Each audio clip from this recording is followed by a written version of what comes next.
निकालाला अवघे काही तास शिल्लक असताना उमेदवार नेमकं काय करतात हे आपण जाणून घेतोय आणि मी आहे छत्रपती संभाजीनगर लोकसभेचे उमेदवार संदीपान भुमरे यांच्याकडे आणि ते आपल्या कार्यालयामध्ये या ठिकाणी बसलेले आहेत। काय करताय तुम्ही सध्या?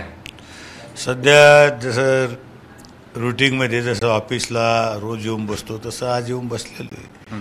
त्याच्यामुळे जे काही रोजचं कामकाज आहे, जे येणारे जाणारे हे कामकाज चालू आहे। बरं, काय लोकांची चर्चा आहे? काय लोक तुमच्या समोर विषय काढतात?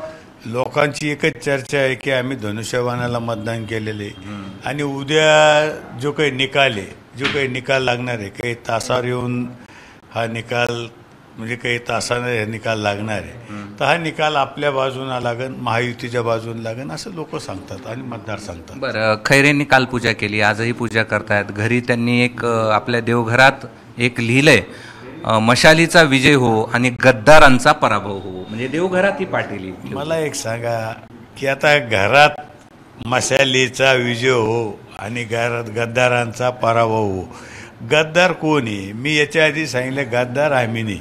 मी अनेक निवडणुका मला जसं कळतं, जिल्हा परिषद पंचायत समितीच्या निवडणुका झाल्या 1992ला, ती मी शिवसेना पक्षाकडून लढलो, धनुष्यबाण निशाणीवर लढलो आणि विधानसभेच्या 6 निवडणुका मी धनुष्यबाणावर आणि शिवसेना पक्षावर लढलो आणि आज मी लोकसभा शिवसेना पक्षावर आणि धनुष्यबाणावर मी लढतो। त्याच्यामुळे गद्दार कोण आहे? गद्दार मी नाही, गद्दार तेही मशाल घेतली, मशाल आम्ही नाही घेतली, दुसरं चिन्ह आम्ही नाही घेतलं।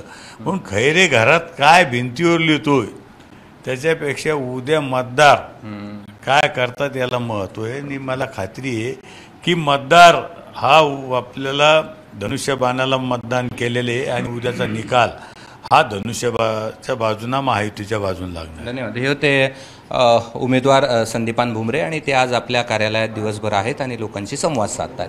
कॅमेरामन धनंजय दारुंटेसह मी कृष्णा केंडे, एबीपी माझा, छत्रपती संभाजीनगर।